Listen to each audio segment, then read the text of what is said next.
Amis auditeurs de Radio Courtoisie, ravi de vous retrouver dans cette nouvelle édition du Libre Journal des débats. C'est notre invité favori que nous avons ce soir. Philippe Pichot-Bravard il nous explique les sujets de l'histoire de France qui nous permettent de mieux comprendre l'identité, la jeunesse de notre pays. Merci beaucoup Philippe d'être encore une fois avec nous ce soir.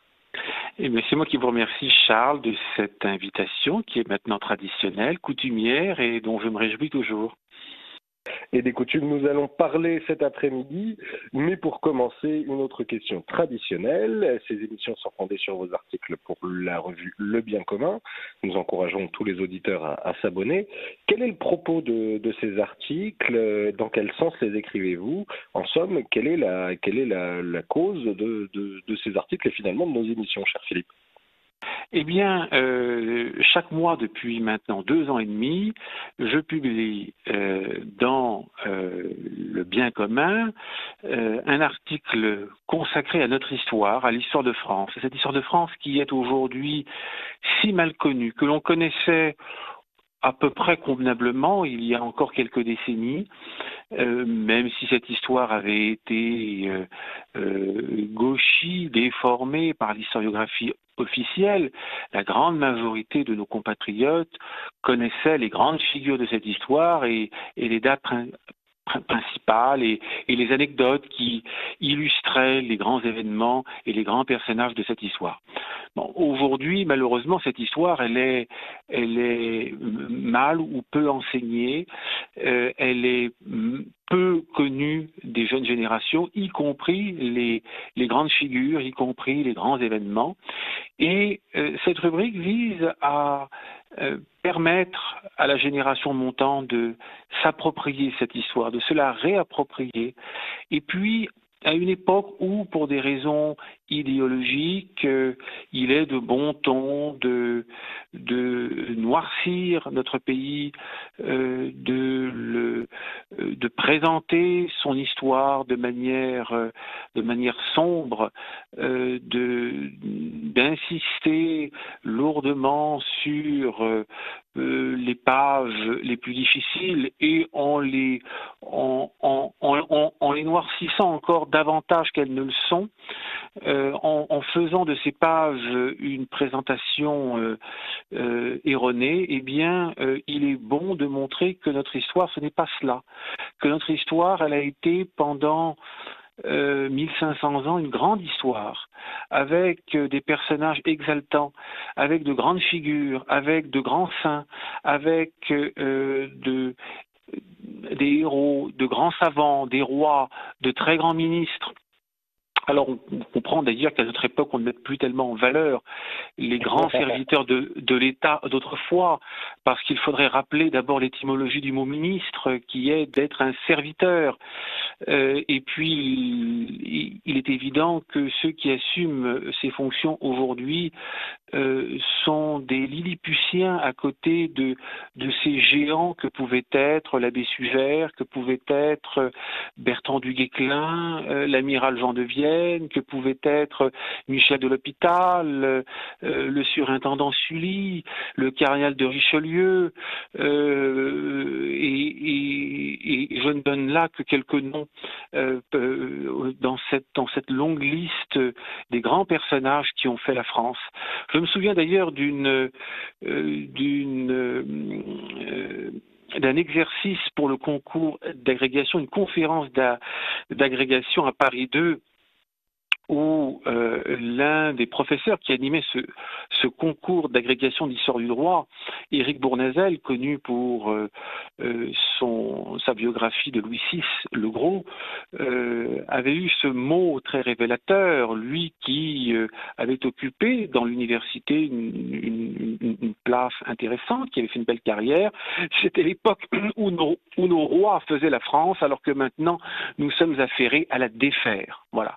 Eh bien, pour mettre fin à cette entreprise de destruction, encore faut-il que les plus jeunes prennent conscience de ce qu'est leur histoire, de ce que sont leurs racines, et c'est ce à quoi les invite cette rubrique mensuelle.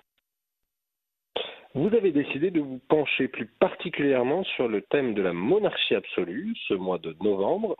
Pourquoi avoir voulu, pour le numéro du mois de novembre, pourquoi avoir voulu développer ce sujet plus particulièrement, cher Philippe Pichot-Brard? Alors c'est un sujet qui est important, le sujet de la monarchie absolue, parce que, là encore, sur ce thème de la monarchie absolue, beaucoup d'idées reçues et beaucoup de présentations erronées, tronquées, ont été faites. Et d'abord, le terme même de monarchie absolue est mal compris. Parfois, et dans des ouvrages savants, et j'en lisais hier soir d'un grand historien médiéviste, il était question de la royauté absolutiste, mais la royauté n'a jamais été absolutiste. Le terme d'absolutisme et le terme absolutiste sont des termes qui sont apparus après la Révolution, pour qualifier rétrospectivement une monarchie qui ne s'est jamais revendiquée absolutiste. En revanche, elle s'est revendiquée absolue. Mais évidemment, quand on parle de monarchie absolue, encore faut-il être précis sur les définitions. Le mot absolu vient du latin absolutus, qui veut dire pur, qui veut dire véritable, par opposition à une monarchie mixte, une monarchie dans laquelle la souveraineté serait partagée. Cette monarchie absolue désigne une monarchie dans laquelle le monarque est indépendant. Voilà. Le terme indépendant est le terme qui exprime, qui traduit le mieux, qui est le synonyme le plus proche de ce mot absolu. Indépendant vis-à-vis de l'extérieur, vis-à-vis de l'empereur, vis-à-vis du pape, et ce fut l'enjeu de longues batailles au XIIe, au XIIIe siècle, qui ont permis au roi de France de s'imposer comme empereur en son royaume, et puis indépendant vis-à-vis des corps constitués, vis-à-vis des pouvoirs qui existent dans son royaume, indépendant vis-à-vis des grands féodaux, des princes du royaume, indépendant vis-à-vis des États généraux, indépendant également vis-à-vis des puissances financières qui occupent une place plus importante à partir de la fin du règne de Louis XIV et à mesure que les besoins financiers de l'État s'accroissent lors des grandes guerres. Voilà. Un pouvoir indépendant qui, étant indépendant, peut par conséquent être un recours suprême, être l'arbitre suprême du jeu social et veiller à ce que les puissants n'oppriment pas les plus faibles, à ce que justice soit rendue à tous, car c'était là la première mission du roi de France, rendre la justice à tous. Cette dimension de justice rendue, il faut qu'elle s'inscrive dans une saine intelligence de ce qu'est la justice dans la société de l'Ancien Régime. Est-ce que vous pouvez nous rappeler comment elle est fondée et sur quelle vision de l'homme et du monde?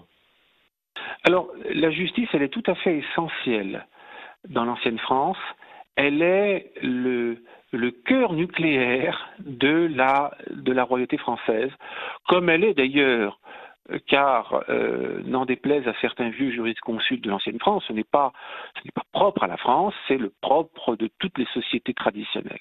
Dans toutes les sociétés traditionnelles, la première mission du roi, et le royaume de France en est une belle illustration, la première mission du roi est de faire régner la justice. La justice, c'est-à-dire, selon la définition qui en a été donnée par Aristote et qui a été reprise par la jurisprudence romaine, notamment par Ulpien, la justice, c'est l'art de rendre à chacun la part qui lui revient. Rendre à chacun la part juste, c'est-à-dire une part qui peut être une part égale lorsque les situations sont égales entre elles, ou qui peut être une part inégale lorsque les situations sont distinctes, lorsqu'elles sont différentes et qu'il faut au contraire donner à chacun la part qu'il mérite. Et donc lorsque la répartition repose sur ce critère du mérite, elle n'est pas la même pour tous, Elle est proportionnelle au mérite de chacun. Voilà ce qu'est cette justice. Alors, l'importance de cette justice, elle a été soulignée par toute la philosophie classique. Elle a été soulignée par Aristote, elle a été soulignée également par Cicéron. La justice, elle est la principale exigence du bien commun parce qu'elle est nécessaire au règne de la paix. Voilà. Le bien commun repose sur le souci de faire régner la paix entre les habitants de la cité, et cette paix, elle doit reposer sur la justice pour être une véritable paix. Voilà. Saint Augustin, à cet égard, insiste en affirmant que la paix, elle ne consiste pas simplement dans le respect de l'ordre établi, dans la tranquillité de l'ordre établi, parce que si tel était le cas, il suffirait de quelques régiments de CRS pour faire régner cette paix. Et c'est bien la conception que l'on en a aujourd'hui. La paix dont les anciens que les anciens poursuivaient était une paix beaucoup plus exigeante. C'était la tranquillité de l'ordre juste. C'est-à-dire la paix reposait sur le règne de la justice. Et les anciens estimaient que cette justice était indispensable à la paix entre les citoyens et indispensable à l'amitié politique, c'est-à-dire à ce lien de bienveillance des citoyens entre eux, et puis des citoyens à l'égard du prince et du prince à l'égard des citoyens, à l'égard des sujets de la cité, des habitants de la cité. Voilà. Cette paix véritable, cette justice entretiennent l'amitié politique. Alors on est bien au-delà du vivre ensemble dont il est question aujourd'hui, qui est un ersatz bien pauvre au regard des exigences de l'amitié politique. Et pour s'en convaincre, il suffit de se rappeler que à propos de l'amitié politique qui liait le prince à ses sujets, que Philippe Auguste pouvait se promener dans les rues de Paris sans craindre de se prendre une paire de claques ou un œuf, même dur, sur la tête. Et qu'il se faisait parfois interpeller par des passants qui lui demandaient justice, et on raconte l'anecdote que le roi aurait répondu à cette dame qui lui réclamait justice qu'il n'avait pas le temps, parce que visiblement il devait y avoir une réunion importante au palais qui l'attendait, et cette femme de lui répondre, eh bien si tu n'as pas le temps, ne sois pas roi. Et cette femme, elle n'a pas été plaquée au sol par des gardes du corps du roi, qui d'ailleurs n'existaient pas à l'époque, ni en tout cas par son entourage de chevaliers. Le roi lui a donné raison, et il a pris le temps de l'écouter et de lui rendre justice, parce que il sentait bien que s'il ne le faisait pas, il aurait manqué gravement à ses exigences. Et Saint Louis, de même, était accessible à tous et sans grand déploiement de sécurité, parce que personne n'aurait songé à porter la main sur nos rois capétiens, tant l'amitié qui les liait à leur sujet était forte. Et cette amitié, elle était simplement la conséquence des vertus qu'il cultivait, et au premier rang de ces vertus, de la vertu de justice. Alors, cette justice, dans l'ancienne France, elle est tout à fait centrale, elle est au cœur des institutions, elle est la première mission du roi, elle légitime l'autorité royale. Un roi qui se serait comporté de manière injuste est un roi dont l'autorité aurait dégringolé très vite, et dont par conséquent les ordres n'auraient plus été convenablement obéis, ils auraient été discutés. Voilà. Cette justice, elle permet elle permet de comprendre la logique propre des institutions de l'ancienne France. Voilà. Pourquoi jusqu'au XVIIe siècle, le principal conseiller du roi est son chancelier, qui est le chef de la justice. Voilà. Parce que la justice est centrale. Pourquoi ce chancelier est aussi le chef de l'administration? Parce que dans l'ancienne France, tout représentant du roi, tous ses administrateurs, initialement les prévôts, plus tard les baillis et les sénéchaux, bien plus tard les intendants de police, de justice et de finance, à partir du règne de Louis XIII, tous ces représentants du roi étaient d'abord des juges. Voilà, c'était d'abord des juges, et puis c'était des administrateurs qui gardaient les forteresses, qui veillaient à la tranquillité publique, qui, le cas échéant, veillaient à la levée des taxes et impôts, qui supervisaient les montres de la noblesse, c'est-à-dire les revues militaires de la noblesse. Bon. Mais avant tout, ces représentants du roi étaient des juges, et dans leur rôle d'administrateur, ils ne devaient pas perdre de vue qu'ils étaient des juges, et que par conséquent, ils devaient arbitrer chaque situation pour trouver la solution la plus équitable, la plus juste. Voilà. Aujourd'hui, l'administration applique à tous des procédures préétablies, veut faire rentrer coûte que coûte les administrés dans des formulaires dans lesquels ils rentrent plus ou moins bien et parfois très mal. On ne s'adapte plus à l'administré. L'administration dispose de votre temps, de votre argent, de votre situation. À l'époque, les administrateurs sont des juges qui tentent de rechercher la solution la plus équitable. La logique est totalement différente. Si bien que vous rappelez régulièrement de cette citation, cher Philippe Pichot-Bravard, une loi qui eût été injuste, dans une vision classique de la société, est tenue pour l'inverse d'une loi. C'est la fameuse phrase. Exactement. Alors là encore, c'est Saint-Augustin. C'est Saint-Augustin. Une loi injuste n'est pas une loi. Saint-Augustin est avant tout un théologien et un philosophe. Il a peu écrit sur la vie de la cité, sur le droit, sur la politique. C'était pas son sujet.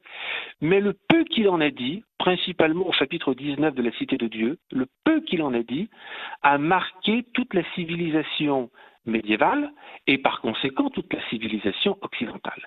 Et le premier point sur lequel insiste Saint Augustin, c'est la finalité, faire régner la véritable paix. Le deuxième point, c'est l'affirmation selon laquelle une loi injuste n'est pas une loi, mais en fait un caprice de tyran, et que les sujets, par conséquent, ne sont pas tenus en conscience de s'y soumettre. Voilà. De là, l'exigence selon laquelle les ordres du prince soient conformes à cette finalité qu'est la justice et l'équité. Voilà. Alors, nous retrouvons ça plusieurs siècles après, au XIVe siècle, au début du XIVe siècle, lorsque le Parlement de Paris commence, qui a été institué par Saint-Louis dans les années 1250 et à peu près sous le règne de Philippe le Bel, le Parlement de Paris devient sédentaire, s'installe, étoffe ses fonctions, prend sa place dans les institutions du royaume. Et le Parlement de Paris, dès cette époque, dès la première moitié du XIVe siècle, reçoit mission du roi de vérifier que les lettres du roi, dont les plus importantes sont les édits et ordonnances, les lettres de portée générale, les lettres du roi sont bien conformes à la justice et à la droite raison. Voilà. Car si tel n'était pas le cas, eh bien, le Parlement aurait pour mission de ne pas les enregistrer et d'alerter l'attention du Conseil du roi sur les inconvénients qu'il y aurait à persister dans de telles volontés. Pourquoi ? Parce que de telles volontés n'étant pas conformes à la justice et à la droite raison, sont par conséquent injustes. Et si le roi prend une décision injuste, il est infidèle à la mission qui est la sienne et dont il a pris l'engagement lors de la cérémonie du sacre. Voilà. Alors, quand on parle de droite raison, expliquons pour nos auditeurs ce à quoi renvoie l'expression droite-raison. L'expression droite-raison est une expression qu'utilisait Cicéron pour qualifier le droit naturel. Voilà. Donc, quand on parle de droite-raison, et les jurisconsuls de l'ancienne France parlent souvent de la droite-raison, en fait, ils parlent du droit naturel. Voilà. Cicéron est, à cette époque-là, la référence des juristes, tant pour la forme que pour le fond. Voilà. Et donc, nous allons nous quitter pour une première pause musicale et nous revenons à Cicéron juste après, cher Philippe Pichot-Bravard. Et nous sommes de retour dans le libre journal des débats de Radio Courtoisie. Charles Damier a le plaisir et l'honneur de recevoir Philippe Pichot-Bravard pour parler de la monarchie absolue à l'occasion de son article mensuel dans la revue Le Bien commun, à laquelle nous invitons tous à vous abonner. On vient de parler de l'art de ce qui est bon et juste, cher Philippe Pichot-Bravard. Finalement, tout ce que nous venons de nous dire se résume dans une sorte de propos, l'idée de Jean de Terre-Vermeille en 1419, établissant qu'il y a un statut du royaume constitué de règles supérieures à la volonté du roi et disposant, évidemment, qui dispose que concrètement il ne dispose pas de la couronne et ne peut pas l'aliéner au droit du royaume, mais tout cela montre bien que finalement le souverain est tenu, il n'est pas tenu par des volontés, il n'est pas tenu par des idées, il est tenu par le droit naturel. Bien sûr, il est tenu par des lois naturelles, par le droit naturel, il est tenu par ce qu'on appellera un jour les lois fondamentales du royaume. Il y a des règles qui s'imposent à la volonté du monarque et contre lesquelles il ne peut rien. Voilà. Et ces règles, Jean de Terre-Vermeille est le premier à les avoir théorisées en 1419 dans un contexte bien particulier. Nous sommes à la veille du traité de Troyes, par lequel le roi Charles VI, dont l'entendement était à éclipse, s'apprêtait à signer un traité d'alliance avec le roi d'Angleterre, lui offrant sa fille Catherine en mariage et reconnaissant le roi d'Angleterre comme non seulement son gendre mais son fils et lui léguant la couronne au détriment de son fils légitime, dernier survivant, le dauphin Charles. Voilà. Et Jean de Terre-Vermeille, qui est un juriste du Languedoc, a rédigé un traité en 1419 dans lequel il bâtit l'argumentaire juridique qui doit permettre au dauphin Charles de défendre ses droits face à ceux qui pourraient les lui contester. Voilà. Et Jean de Terre-Vermeille explique, il résume dans ce traité un siècle d'histoire constitutionnelle. Voilà. Un siècle d'histoire politique depuis la crise de succession de 1316. Il explique que la succession à la couronne est régie par des règles juridiques qui échappent à la volonté du roi, régie non pas par la loi salique comme on l'explique parfois aujourd'hui. Jean de Terre-Vermeille ne parle pas du tout de la loi salique, et à juste titre d'ailleurs.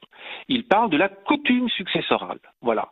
La coutume successorale qui a été reconnue en 1316 veut que le mâle le plus proche du roi régnant lui succède à sa mort. Que ce mâle le plus proche soit son fils aîné, ou qu'il soit son frère le plus proche, ou son neveu le plus proche, ou son cousin le plus proche, selon les circonstances. Voilà. Et par conséquent, le roi ne peut pas, malgré sa certaine science et pleine puissance, il ne peut pas changer l'ordre de succession. Il ne peut pas disposer de la couronne, il ne peut pas en priver son fils pour confier sa succession à une autre personne, ne serait-ce que son fils cadet, s'il avait estimé que son fils cadet était mieux préparé à régner que le fils aîné. Philippe IV le Bel aurait pu avoir cette tentation en 1314, parce que finalement, entre Louis le Hutin et Philippe le Long, il n'y avait pas beaucoup d'hésitation à avoir.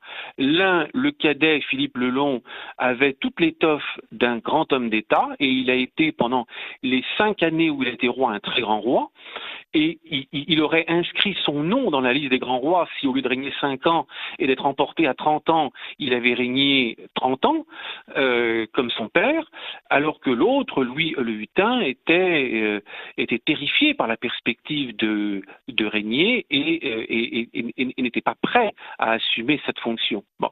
Donc le roi ne peut pas avantager l'un de ses fils au détriment des autres. La couronne lui échappe, de même que celui qui est appelé à régner ne peut pas renoncer à ses droits à la couronne. Il ne peut pas décider de ne pas régner. Il ne peut pas non plus arriver à un certain âge, décider de se retirer au profit de l'héritier que lui désigne la coutume successorale. La coutume successorale l'appelle à régner. Depuis le dernier souffle de son prédécesseur jusqu'à son dernier souffle, et il n'a pas le choix. Il est prisonnier de la charge, il est sacrifié à sa charge. Voilà. La royauté implique le sacrifice de la personne royale à son royaume et à son peuple. Il est parmi la longue lignée de nos rois un homme qui a exprimé ce sacrifice, c'est Louis XIV quand il dit à ses petits-enfants « Nous ne nous appartenons pas, nous sommes tout entiers au public ». Voilà.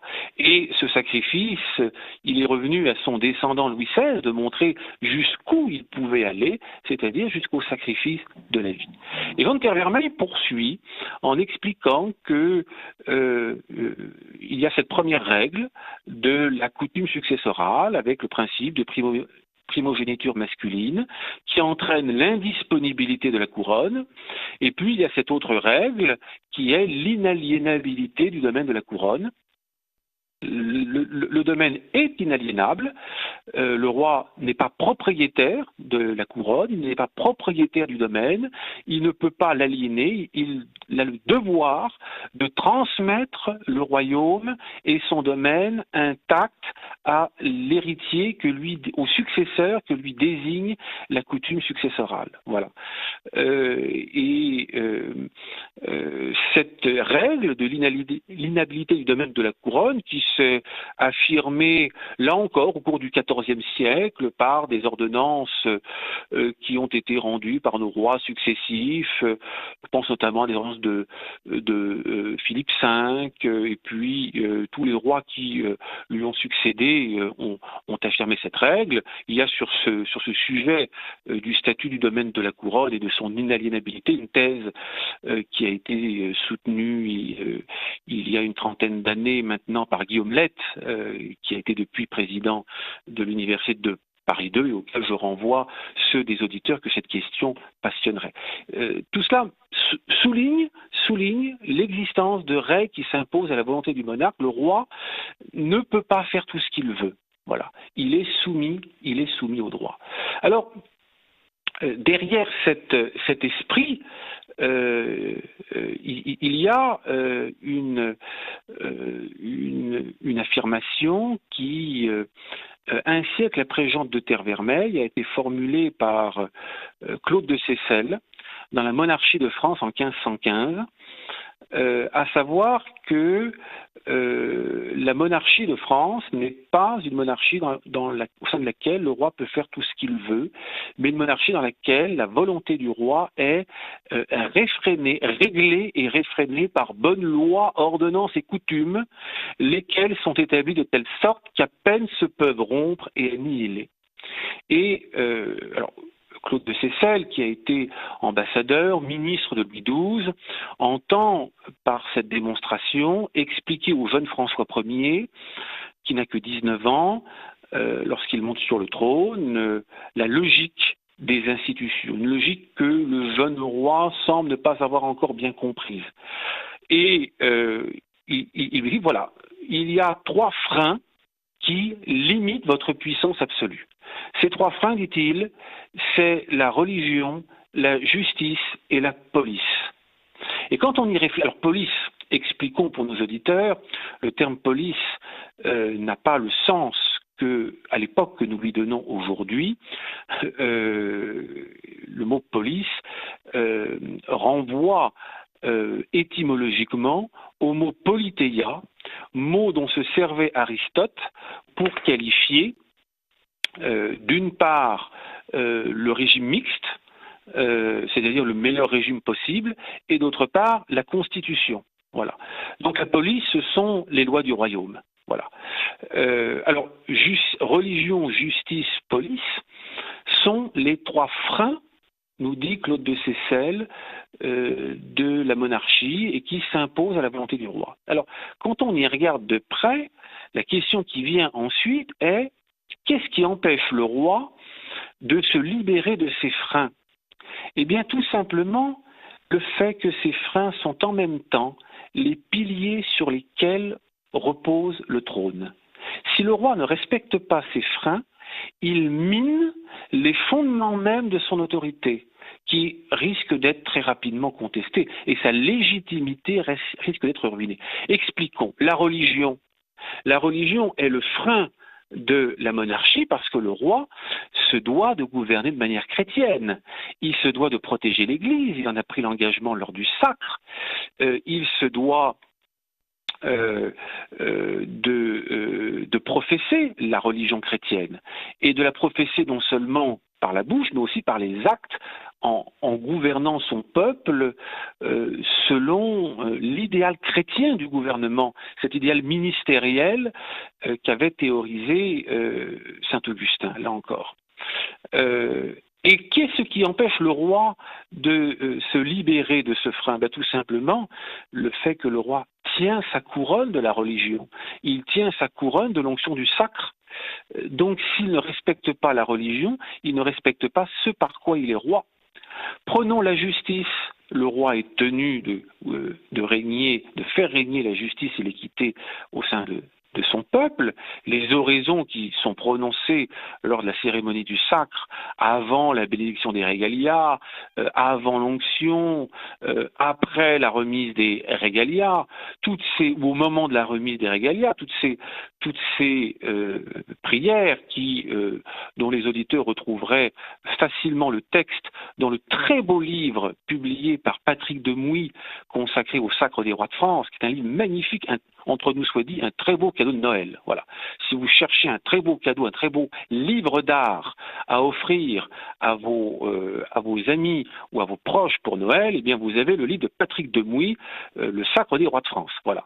Non seulement c'est un très beau livre, mais c'est un livre qui est très profond et qui décrit ce qu'était la cérémonie du sacre et qui, dans ses dernières pages, publie l'ordo du sacre et notamment toutes les prières qui étaient prononcées en cette circonstance. Et ces prières, eh bien, c'est un véritable programme de gouvernement, et un programme de gouvernement qui insiste constamment, et le verbe insister, et même faible, insiste constamment sur le devoir qu'a le roi de régner conformément à la justice et à l'équité, de faire régner la justice et l'équité sur son peuple. Voilà. Donc, si le roi n'est pas juste, s'il multiplie les graves injustices, eh bien, il méconnaît le principe pour lequel il est roi. Et quant à la police, eh bien, si le roi ne respecte pas les lois fondamentales, il ne respecte pas les lois par lesquelles il est devenu roi, notamment la coutume successorale qui l'a porté sur le trône. Voilà. Donc, là encore, le trône risque de vaciller. Alors tout cela, me dirait-on, ce sont des mots. Ben, ce ne sont pas que des mots. C'est aussi toute une mentalité dont la population est solidement convaincue. Et ce qui le montre très bien, c'est que nous avons, quelques décennies plus tard, pendant cette tragique période des guerres de religion, 2 rois successivement qui ont donné à leur sujet l'impression sérieuse d'avoir méconnu ces principes fondamentaux.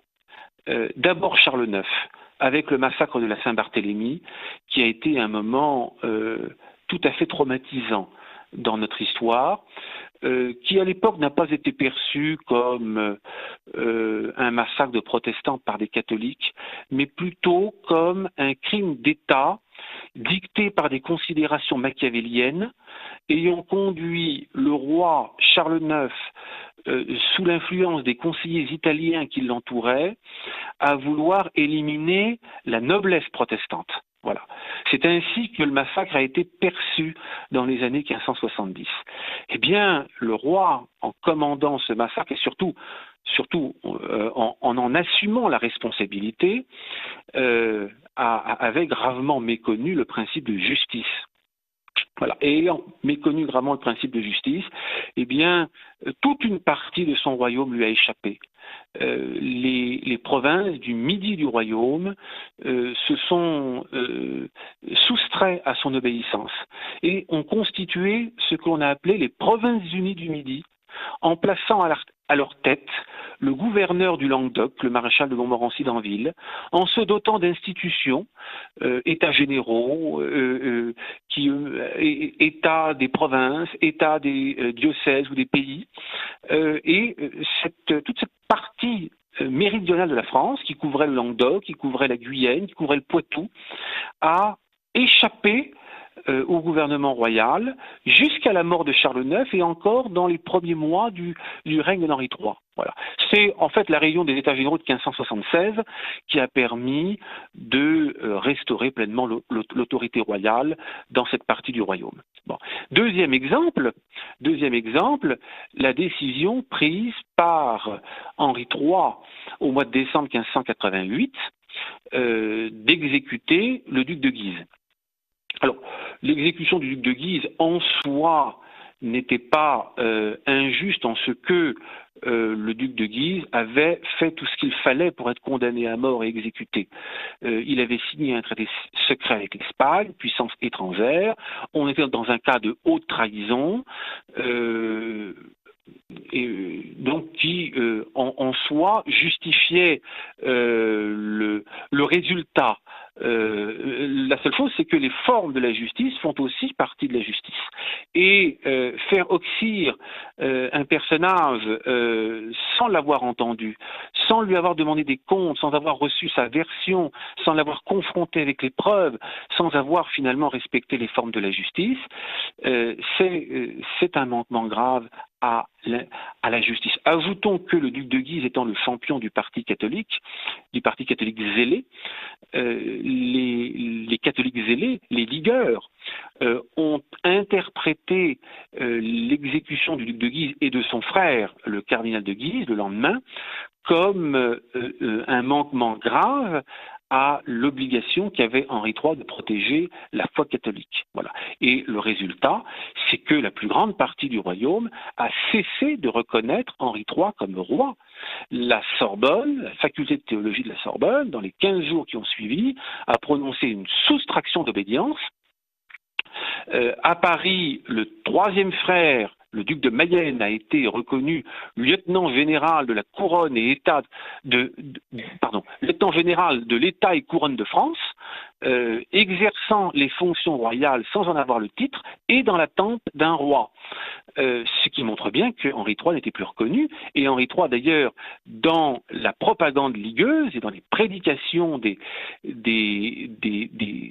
prêtres de la Ligue, je pense notamment au curé Boucher à Paris, n'est plus appelé Henri III ou le roi, il est appelé Henri de Valois. Voilà, il est appelé Henri de Valois, et non seulement Paris lui échappe, mais aussi pratiquement toutes les provinces du royaume lui échappent. En fait, il serait beaucoup plus simple de dresser la liste des provinces qui restent fidèles à Henri III. Il reste la vallée de la Loire entre Beaugency et Angers, inclusivement. Il reste la région de Caen, la région d'Angoulême, dont le duc d'Épernon est le gouverneur. Il reste le Dauphiné grâce à Lesdiguières, le futur connétable qui fut le dernier connétable de France, Lesdiguières, et puis c'est tout. Tout le reste échappe à Henri III. Voilà. La Guyenne, parce que l'influence d'Henri de Navarre y est prépondérante, et puis le reste parce que la Bretagne, la Normandie, la Champagne, la Picardie, la Bourgogne, Paris et l'Île-de-France, parce que la Ligue tient toutes ces régions. Voilà. Ce qui montre bien que lorsque le roi ne respecte pas ces freins qui réfrènent sa puissance absolue, eh bien, son autorité n'est plus reconnue et ces sujets ne sont pas des gens patients qui attendent des années et des années. Non, vous le constatez, la soustraction d'obédience est pratiquement immédiate. Voilà. Cette soustraction d'obédience immédiate, elle nous amène à poser la question, on en l'a déjà un peu évoqué, c'est la question des lois fondamentales du royaume, cher Philippe Pichoux-Gravard. Que veut-on vraiment dire quand on parle de lois fondamentales du royaume? Alors, ces lois fondamentales du royaume, elles sont une sorte de constitution coutumière du royaume. Voilà. Ces lois fondamentales. Alors, le terme constitution est un terme qui est abondamment discuté par les juristes. Vous avez toute une école positiviste qui affirme que la première constitution est celle de 1791 et qu'avant la France n'avait pas de constitution. En réalité, et si j'insiste sur ce point, c'est qu'il y a des enjeux importants.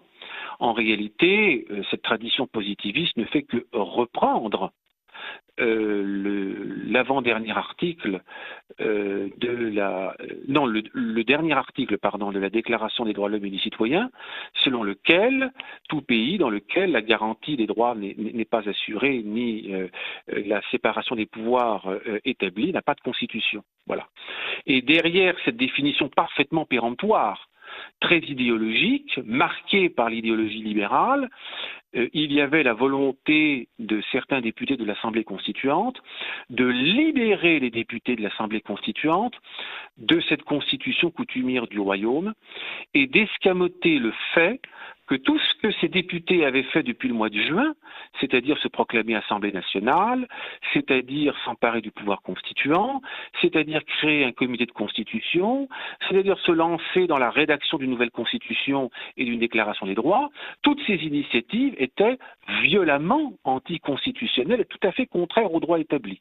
Et qu'en outre, ces députés avaient gravement manqué au mandat impératif dont ils étaient revêtus et qui était le contenu des cahiers de doléances qui ne leur demandaient pas, pour la majorité d'entre eux, de faire tout ce qu'ils faisaient. Donc il s'agit d'escamoter l'inconstitutionnalité de l'attitude des députés du Parti national au cours de l'été 1789. Voilà le but. En réalité, le terme constitution, il est utilisé dans le discours officiel pour qualifier certains principes supérieurs de la monarchie française depuis les années 1720. Voilà, depuis les années 1720. On le retrouve alors d'abord dans des ordonnances royales qui utilisent le terme constitution en lui donnant le sens de statut juridique de l'État. Voilà, qui est la définition objective du terme constitution. Et on retrouve ce terme dans des remontrances du Parlement de Paris, des remontrances formulées autour de 1720 et puis de nouveau au début des années 1750, des remontrances de 1753. Voilà. Donc ce terme constitution était déjà employé par le Parlement de Paris et par la Chancellerie royale pour qualifier ce statut de l'État. Or, autour de 1720, il ne s'est rien passé qui justifie l'apparition de ce terme nouveau. En réalité, on a commencé à qualifier du terme de constitution autour de 1720 ce que l'on qualifiait par d'autres expressions jusque-là. C'est d'ailleurs l'une des caractéristiques d'un système coutumier que de supporter qu'une même réalité puisse être qualifiée par des expressions différentes. Alors quelles sont ces expressions ? Eh bien, c'est notamment l'expression de loi fondamentale du royaume qui est apparu en 1575, utilisé par les monarques comarques protestants. Voilà. Et puis, c'est l'expression de loi de l'État et du royaume, ou de loi du royaume qu'utilise le premier président Christophe de Thou en 1575 dans des remontrances adressées à Henri III, expression que reprend son successeur Achille de Harlay, premier président du Parlement de Paris, dans des remontrances adressées au même Henri III en 1586. Voilà. Et puis précédemment, il y avait d'autres expressions. La loi ancienne du royaume, les lois royales de la France, les statuts et coutumes de France, les lois et statuts du royaume, l'ancienne coutume de France, la police du royaume. Toutes ces expressions étaient utilisées au XVIe siècle pour qualifier cette réalité. Cette réalité, alors nous avons vu que Claude de Seyssel parlait de la police du royaume et que un siècle encore auparavant, 1419, Jean de Terre-Vermeille utilisait l'expression statut du royaume, une expression qui était, je pense, empruntée au droit canonique. L'Église connaissait déjà la notion de statut général de l'Église qui comportait les principes canoniques qui s'imposaient à la volonté du pape par-delà sa certaine science et pleine puissance. Et ce qui existait dans l'Église, eh bien, les juristes du roi de France, et d'abord Jean de Terre-Vermeille, l'a tout simplement transposé au royaume de France et l'on a appelé le statut général de l'Église est devenu le statut du royaume pour qualifier les principes juridiques qui s'imposaient au roi. Voilà. Mais dites-moi, cher Philippe Pichot-Brevard, tout ce que vous me dites là, elle est assez éloigné de l'esprit des Lumières. Ah, tout à fait. Tout à fait. L'esprit des Lumières est fondé sur ces questions, sur l'idéologie libérale. Cette idéologie libérale, elle a pris corps à la fin du XVIIe siècle sous la plume de John Locke. John Locke est vraiment, autour de 1690, le père de la philosophie libérale. Il a publié en l'espace de quelques mois 3 ouvrages qui ont marqué l'idéologie libérale dans différentes directions. D'abord, il a publié un essai sur la tolérance. Un essai sur la tolérance qui redéfinit cette notion de tolérance en lui imprimant une coloration relativiste, voilà, qu'elle n'avait pas jusque-là. Jusque-là, lorsqu'il était question de la tolérance, il s'agissait de tolérer ce qu'on ne pouvait empêcher, comme un moindre mal. C'était une notion prudentielle qui avait guidé nos rois, Charles IX, Henri III, Henri IV, lorsqu'ils avaient, chacun à leur tour, choisi dans des édits de tolérer un culte dissident, la religion dite prétendue réformée, la religion protestante. Bon. Avec John Locke, la tolérance est imprégnée d'une conception relativiste de la connaissance, selon laquelle il n'y a pas de vérité, où chacun a sa vérité, ce qui revient à dire qu'il n'y a pas de vérité, et que les idées doivent s'exprimer indépendamment de tout souci du vrai, du juste, tout souci du réel. Voilà. Ça, c'est le premier point. Voilà. Alors, cette tolérance, elle était dans l'Angleterre de la fin du XVIIe siècle un moyen d'assurer la coexistence pacifique entre les différentes branches du protestantisme. Voilà. Au XVIIIe siècle, la tolérance est devenue une arme de combat agitée par certains philosophes, à commencer par Voltaire, contre l'Église catholique. Voilà.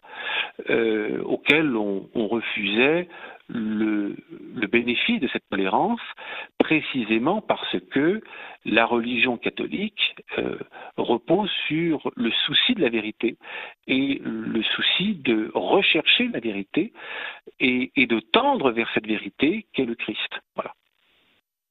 Alors, le deuxième ouvrage composé par John Locke autour de 1690 est un essai sur l'entendement humain. Cet essai sur l'entendement humain développe une conception sensationniste de l'homme. Alors ceux qui ont lu les ouvrages de Xavier Martin se retrouvent là en pays de connaissance. Cette conception sensationniste de l'homme, c'est l'affirmation selon laquelle l'homme est tributaire des sensations qu'il perçoit, qu'il est façonné par son environnement et qu'il ne fait que réagir mécaniquement aux sensations qu'il perçoit. Cette conception, elle est étroitement liée à une anthropologie matérialiste, qui s'imposait dans une partie des élites intellectuelles depuis les années 1640, avec notamment Gassendi. Voilà. Et qui a été plus tard reprise par les encyclopédistes. Ça, c'est le deuxième point, et c'est un deuxième trait de l'idéologie libérale que ce matérialisme et ce sensationnisme et l'utilitarisme qui l'accompagne. Et puis le troisième trait qui nous intéresse plus directement, John Locke a eu le souci, autour de 1690, de justifier intellectuellement la deuxième révolution anglaise qui venait d'avoir lieu, au cours de laquelle le Parlement, dominé par les milieux marchands, puritains, libéraux, avait poussé Jacques II loin du trône et même hors de son royaume, et appelé sur le trône son gendre, Guillaume d'Orange, statutaire des Pays-Bas, c'est-à-dire prince des Pays-Bas, que l'on reconnaissait, que le Parlement a reconnu comme roi d'Angleterre en février 1689, à certaines conditions, et ces conditions, ce sont les conditions décrites dans la Déclaration des droits de février 1689, qui est en quelque sorte un résumé des droits du peuple anglais et le résumé de l'histoire politique de l'Angleterre au cours des siècles précédents. Voilà. Donc, ce qui veut dire aussi que ce libéralisme et ce libéralisme politique doit beaucoup au contexte anglo-saxon dans lequel il est né, au contexte britannique dans lequel il est né. Cette philosophie libérale est à bien des égards le fruit de l'histoire politique de l'Angleterre. Voilà. Alors, dans cette justification de la révolution de 1689,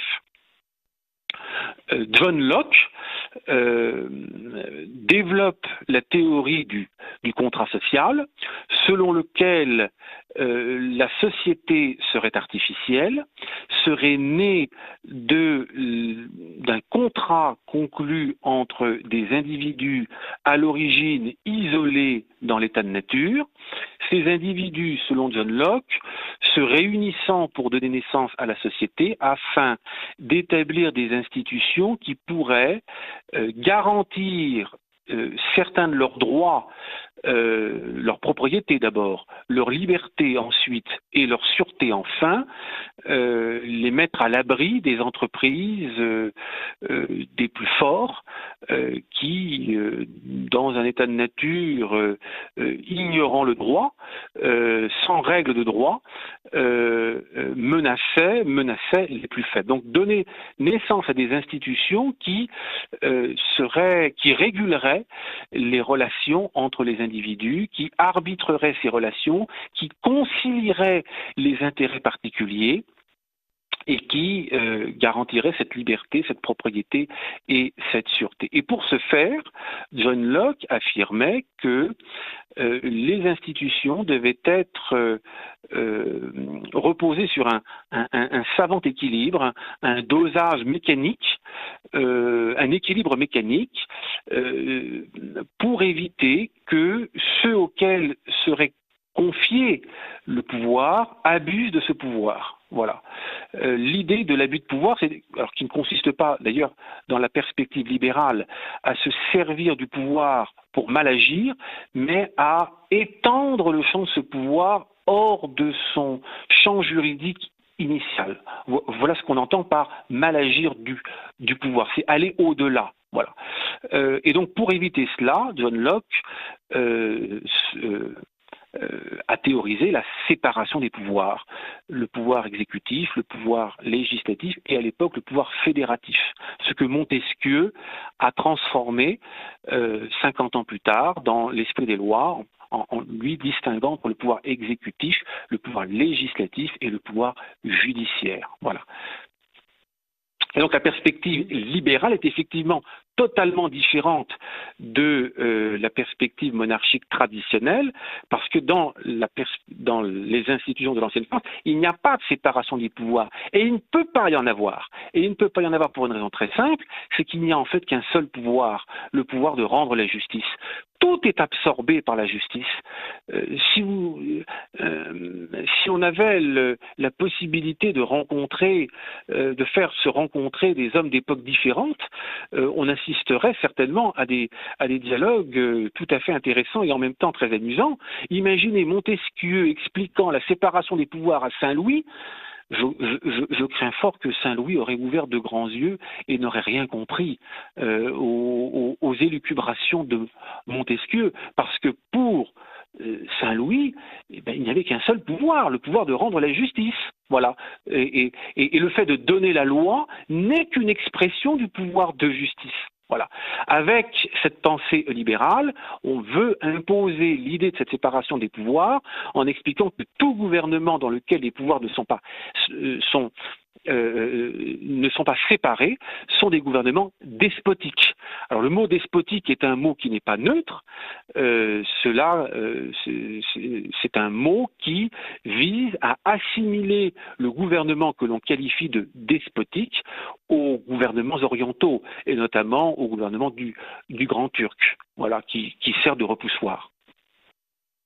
Nous allons continuer à essayer de mieux comprendre cette appréciation des lois de l'ancienne France après une nouvelle pause musicale. Et nous sommes de retour dans le Libre Journal des débats. Philippe Pichaud-Bravard nous aide à comprendre ce qu'est la monarchie absolue. Nous venons de montrer en quoi il y a eu un péril libéral, un péril intellectuel au début des vicissitudes qui vont s'abattre sur la monarchie absolue. Est-ce que vous semblez montrer dans votre article dans la revue Le Bien commun, cher Philippe Pichaud-Bravard, c'est que finalement l'État a été comme empoisonné par cette conception libérale et que en elles-mêmes les administrations du pouvoir royal ont été de plus en plus marquées par une vision libérale du pouvoir. Est-ce que c'est un bon résumé de la chose, cher Philippe Pichaud-Bravard? Il est clair que ces conceptions libérales, elles se sont propagées dans les élites sociales, et notamment dans les élites administratives, sous le règne de Louis XV et de Louis XVI. Bien. Et notamment dans les milieux parlementaires. Alors, évidemment, il faudrait être ici très nuancé, parce que ces milieux parlementaires empruntent souvent à Montesquieu la théorie de la séparation des pouvoirs, qu'ils adaptent à leur propre situation et leur propre discours pour tenter d'imposer à la royauté un partage de la souveraineté, reposant sur l'équilibre suivant.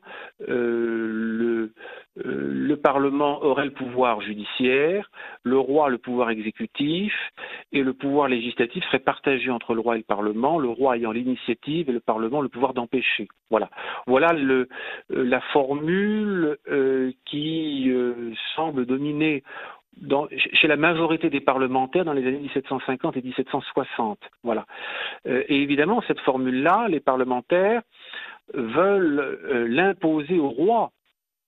Et pour ce faire, frondent l'autorité royale et font obstacle à l'administration royale, dont l'action est constamment entravée. L'action des intendants, notamment, est constamment entravée, notamment l'intervention des intendants de justice, de police et de finances dans le cours de la justice, l'intervention du roi dans le cours de la justice, au nom de la justice retenue. En fait, les parlementaires ici sont très subversifs parce qu'ils refusent au roi sa principale fonction qui est de rendre la justice. Voilà. Ils rendent en dépouiller le roi. Voilà.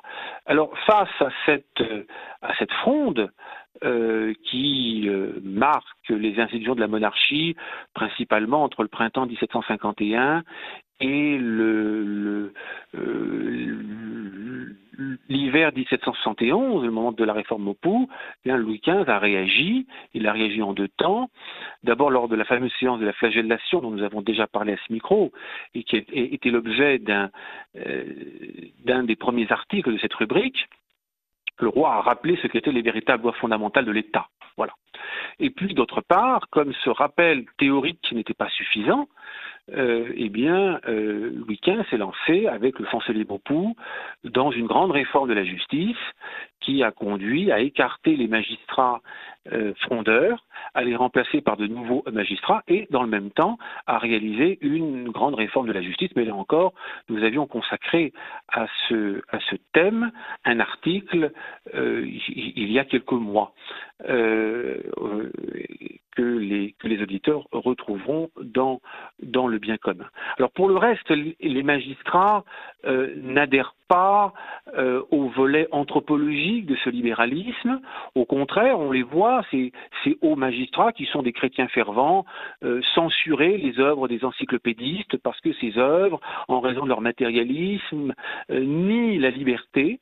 Et assez paradoxalement, ces encyclopédistes vont passer pour des martyrs de la liberté, alors même que cette liberté, ils en nient philosophiquement la possibilité. La censure exercée par les parlements va passer pour attentatoire à la liberté, alors même que cette censure s'exerce pour dénoncer des œuvres qui nient la possibilité de la liberté au nom de cette anthropologie matérialiste. Cette situation est très très très paradoxale, voilà. Mais elle explique, pour une part, le malentendu qui se glisse dans l'opinion au cours des 30 années qui précèdent la Révolution, voilà. Vous faites un sort, cher Philippe Pichot-Bravard, à une thématique connue du marxisme historique, c'est-à-dire l'infondé, l'injustice suprême, la marque de l'absolutisme dont on a déjà parlé, mais pour reprendre leur vocabulaire, qu'auraient été les lettres de cachet. Il vous a semblé important de rétablir quelques vérités sur cette chose-là, Philippe Pichot-Bravard. Bien sûr. Alors d'abord, il faut rappeler ce que sont des lettres de cachet. Les lettres de cachet sont des lettres du roi qui sont simplement cachetées, c'est-à-dire qu'elles n'ont pas été scellées par le chancelier ou le garde des Sceaux et enregistrées par le Parlement. Ces lettres transmettent des ordres du roi selon une forme allégée, plus simple, plus rapide et plus efficace. Voilà. Plus adaptée aux exigences de la monarchie administrative. Voilà. Parce que si tous les ordres du roi devaient être scellés par le garde des Sceaux et vérifiés par le Parlement, la monarchie aurait été totalement paralysée, impuissante. Voilà. Donc ces lettres de cachet transmettent les ordres du roi. Alors il y a toutes sortes de lettres de cachet, toutes sortes d'ordres.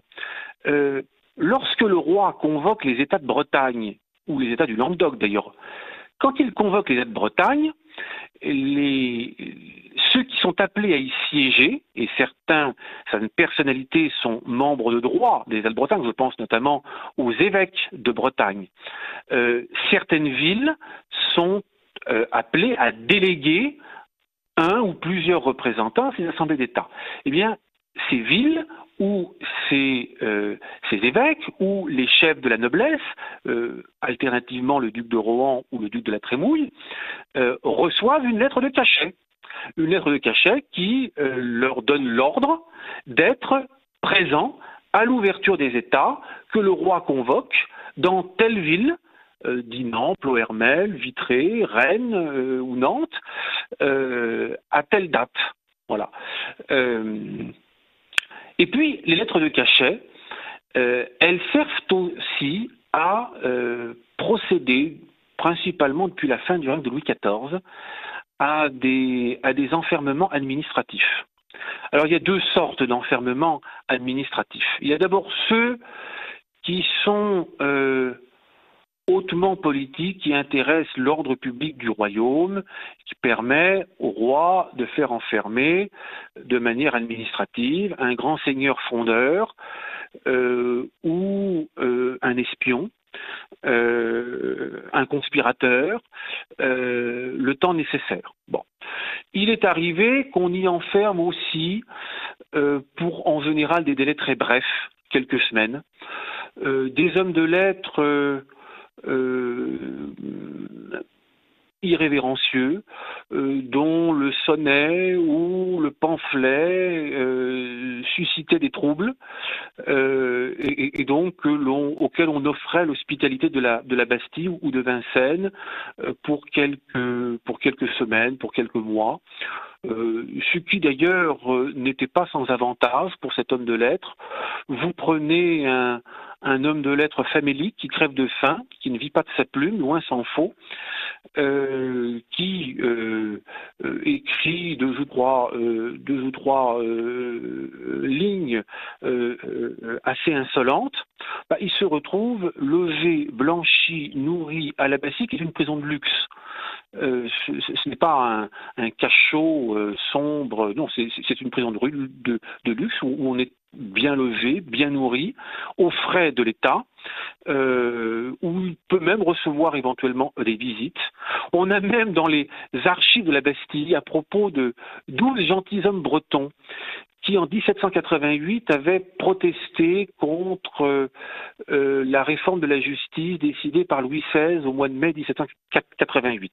Ces 12 gentilshommes bretons, dont faisait partie le marquis de la Rouërie, étaient arrivés à Versailles passablement excités, ayant certainement un peu arrosé le voyage à l'eau de vie, et pour les calmer, on leur avait offert l'hospitalité de la Bastille pendant 2 mois. Et on a dans les archives cette mention, achat d'un billard pour la distraction de messieurs les gentilshommes bretons. Voilà, on veillait à ce que les gens soient installés au mieux avant de les renvoyer chez eux. Bon, donc évidemment, ces enfermements administratifs étaient des enfermements attentatoires à la liberté. C'est incontestable. Bon, ces lettres de cachet pouvaient être aussi utilisés par des particuliers pour régler discrètement des situations un petit peu épineuses. Voilà. Le roi étant sollicité comme le chef de famille de toutes les familles de France.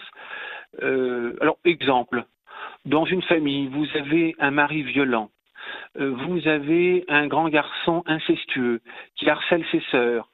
À l'époque, ça ne passe pas par le commissariat qui n'existe pas d'ailleurs.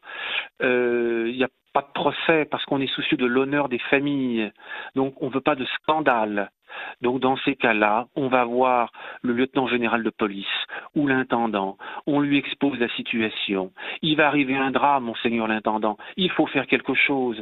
Et monseigneur l'intendant fait une petite enquête pour vérifier la réalité des faits, et si les faits sont avérés, il procède à l'enfermement du fils incestueux ou du mari violent, le temps nécessaire pour que les choses se calment et que la vie puisse reprendre sur des bases plus saines.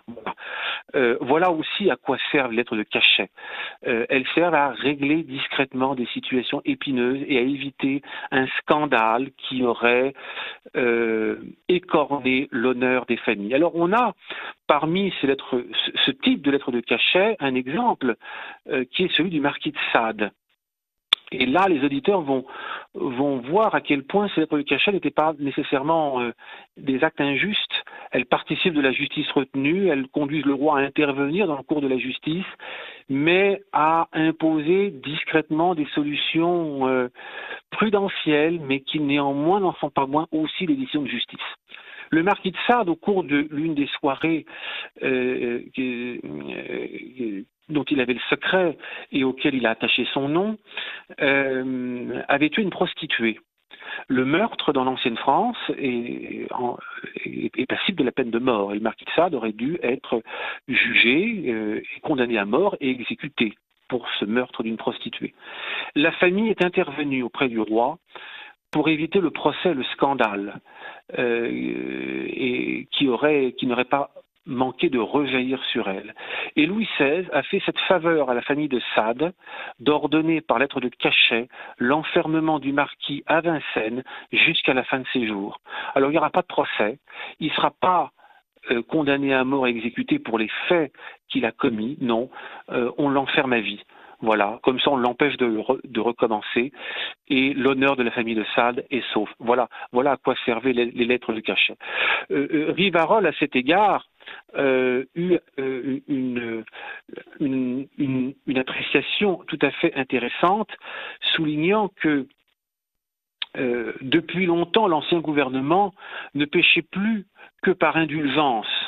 Les lettres de cachet outrageaient davantage la justice que l'humanité, en ce qu'elles soustrayaient les coupables à la rigueur de la loi. Ceux qu'elle avait conduits en prison ne méritaient le plus souvent d'en sortir que pour aller au gibet. Voilà. Et peut-être que Rivarol, écrivant ces lignes, songeait au marquis de Sade. Autre exemple d'ailleurs de lettres de cachet, Jean Cottereau. Le fameux Jean Chouan, notre Jean Chouan, auquel nous sommes si attachés. Jean Chouan avait un dossier judiciaire un petit peu chargé. Ses références encombraient à l'hôtel de police. Bien, il avait été une première fois condamné à mort pour le meurtre d'un gabelou qui avait été tué au cours d'une bagarre par accident. Sa mère, qui était une paysanne de la région de Laval, avait fait le voyage jusqu'à Versailles à pied pour solliciter du roi la remise de la peine et le pardon de son fils, et elle l'avait obtenu, le roi accordant assez généreusement ces fameuses lettres de rémission qui, en matière de meurtre, permettaient aux condamnés d'échapper à la peine de mort. Bon. Seulement, il y a toujours des conditions. On n'est pas relâché dans la nature. Et Jean Chouan avait été pardonné à la condition d'entrer dans un régiment, servir dans les armées du roi. Bon. Seulement, au bout de 2 ans, le goût de la liberté l'avait emporté et il avait déserté. Résultat, il a été, le détail est moins connu, enfermé pendant quelques mois à Rennes par lettre de cachet. Et Jean Chouan, visiblement, loin d'en vouloir à la monarchie d'avoir été enfermé par lettre de cachet, en avait été très reconnaissante à ces institutions parce que dans cette prison privée de liberté, il avait reçu de bonnes visites de personnes qui l'avaient édifié, et Jean Chouan avait opéré un retour sur lui-même, il en était sorti affagi. Et c'est après ce séjour en prison qu'il est devenu le régisseur d'une châtelaine dans la région de Launay-Villiers, aux confins de la Bretagne et du Maine, et qu'il a trouvé une situation tout à fait honorable et qu'il a pour un temps rompu avec son ancienne vie. Voilà. Dernier point. Alors il est arrivé qu'il y ait des enfermements abusifs et qu'il y ait par lettre de cachet des situations qui étaient abusives lorsque des personnes influentes ou ayant des relations se servaient des lettres de cachet pour faire enfermer par le ministre ou le lieutenant général de police ou l'intendant des adversaires et régler des comptes. Et l'un des exemples de ces enfermements par lettre de cachet abusifs, ce sont ceux auxquels s'est livré Voltaire. Voltaire a été un grand consommateur de lettres de cachet. Alors, il a été lui-même enfermé jeune par lettre de cachet 2 ou 3 fois, mais il a fait enfermer les autres. Il a fait enfermer les autres, et là je renvoie les auditeurs à la lecture du Voltaire méconnu de Xavier Martin, et il a fait enfermer notamment un écrivain qui s'appelait La Baumelle, un jeune écrivain talentueux, protestant, de confession, qui avait eu l'outrecuidance de critiquer Voltaire dans un de ses ouvrages, critiquer notamment son appréciation du règne de Louis XIV, et pour cette raison, Voltaire l'a fait enfermer, non pas une fois, mais 2 fois par lettre de cachet. Il y est resté quelques semaines, et Voltaire n'en était pas content, parce qu'il aurait aimé que la Beaumelle y reste beaucoup plus longtemps, et puis finalement, il a obtenu que la Beaumelle soit invitée à se retirer sur ses terres des Cévennes, où il a continué à le persécuter jusqu'à la fin de ses jours. Bon. Donc il y avait des situations de ce genre qui pouvaient arriver, où les puissants pouvaient abuser de leurs relations pour régler quelques comptes, au détriment de personnes qui étaient plus vulnérables du fait de leur position dans la société. Ce qui est vrai, c'est que sous le règne de Louis XVI, l'usage des lettres de cachet tend à se restreindre fortement. Voilà, notamment sous l'influence de Malesherbes, qui a été 2 fois ministre de Louis XVI et qui avait été sous Louis XV l'un des grands, celui qui avait dénoncé dans ses remontrances l'usage des lettres de cachet. Cher Philippe Pichot-Bravard, il nous reste 5 minutes. Une question vaste. Je sais que c'est un de vos sujets d'étude en plus, donc vous ne ferez qu'en tracer quelques réflexions. On entend souvent dire que la Ve République aurait gardé quelque chose du souvenir de la monarchie dite absolue. Est-ce que c'est une idée que vous partagez, du moins en partie, ou est-ce que pour vous, la différence fondamentale à la fois du corps social et de l'interprétation des missions de service par ceux qui exercent le pouvoir font que, en fait, cette comparaison n'aurait aucun sens? Mais en fait, ce qui permet de comprendre cette comparaison, je crois, c'est le fait que la Constitution de la Ve République ait restauré le pouvoir de commandement et que le chef de l'État est soit de nouveau la personne centrale des institutions, alors que dans la tradition républicaine, le rôle central est joué par le Parlement. Voilà, c'est ce qui explique. Il y a une dimension monarchique dans la Ve République. Mais cette dimension monarchique n'a pas grand-chose à voir avec l'ancienne royauté française. Il y manque d'abord tout le corpus doctrinal, la question de la finalité, l'importance de la justice, le respect du droit naturel, toutes ces choses qui pourraient figurer dans un préambule et dont il serait bon qu'ils figurent dans un préambule. Inscrire dans le préambule l'importance de la justice, le respect de l'autorité du droit naturel, mais qui n'y figurent pas. Ce qui, à long terme, ne pouvait qu'affaiblir cette constitution. Et aujourd'hui, on voit bien que cette constitution de la Ve République, qui a pu en son temps rendre certains services et faire fonctionner efficacement les institutions de l'État, et qui les a fait fonctionner efficacement au temps de Charles de Gaulle, de Georges Pompidou, de Valéry Giscard d'Estaing, de François Mitterrand même encore, eh bien aujourd'hui, ces institutions fonctionnent extrêmement mal, tout simplement parce qu'on a eu au moins 3 chefs de l'État qui ne savaient pas bien ce que devait être un chef de l'État, tout simplement, qui n'ont jamais pris la mesure de la fonction, que ce soit Nicolas Sarkozy, que ce soit François Hollande et que ce soit Emmanuel Macron, dont la politique principale, dont consiste, et encore aujourd'hui, concrètement, dans le contexte sanitaire, à diviser les Français les uns contre les autres, ce qui est le contraire de ce que doit faire un chef de l'État. Un chef de l'État doit réunir le peuple et le conduire vers un projet à moyen et long terme qui serve le bien commun. Voilà. Et non pas le diviser pour assurer sa réélection au terme des 5 ans. Alors, c'est le dernier point. La question électorale, évidemment, pèse lourd dans ce dossier parce que un homme qui est élu tous les 5 ans est tributaire des forces qui l'ont fait élire, qui l'ont porté là. Et c'est très clair pour l'actuelle présidence qui n'a rien d'indépendante, c'est le moins qu'on puisse dire, qui est vraiment tributaire des puissances qui ont favorisé son élection il y a 4 ans et qui ont un peu forcé les choses d'ailleurs, les Français s'en souviennent.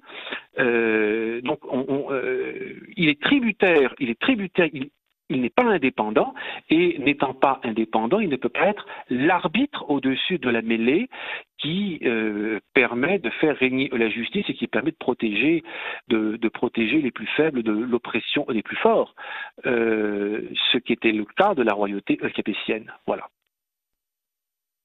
J'ajouterai à cet